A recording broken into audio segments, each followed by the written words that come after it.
Hello guys, welcome back to my mini blog. আজকে ভিডিওটা শুরু করছি হাতে ভোটের কার্ড নিয়ে। আর এখন যাচ্ছি আমরা ভোট দিতে।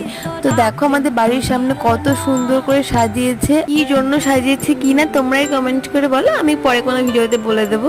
তো এদিকে থেকে রেডি হয়ে আমি বেরিয়ে পড়েছি। প্রথমে চলে গেছিলাম আলোদের বাড়ি। আমি মিমি তো রেডি, টোনাও রেডি, কিন্তু আলো দিকে কোনো রেডি হয়নি, ও তখনও ব্রাশ করছে। তারপরে এদিকে আমরা চলে এসেছি দেখো স্কুল। এতদিন পর যে স্কুলে এলাম সেটা তো বলারই নাই, অনেক দিন পর স্কুলে এলাম, তো আবার ভোটের জন্য। এই নিয়ে আমি দ্বিতীয়বার ভোট দিচ্ছি। তারপরে দাঁড়িয়ে গেছিলাম লাইনে। আমাদের দিকে একটুও লাইন ছিল না, মানে কজন ছিলাম ওইদিকে কত লাইন দেখো, প্রচুর ভিড় ছিল ওইদিকে।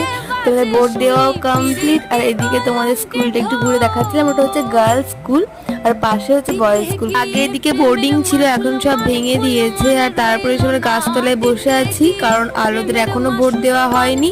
দিন আমরা চলে গেছিলাম আলোদের দোকানে ডালপুরি খেতে।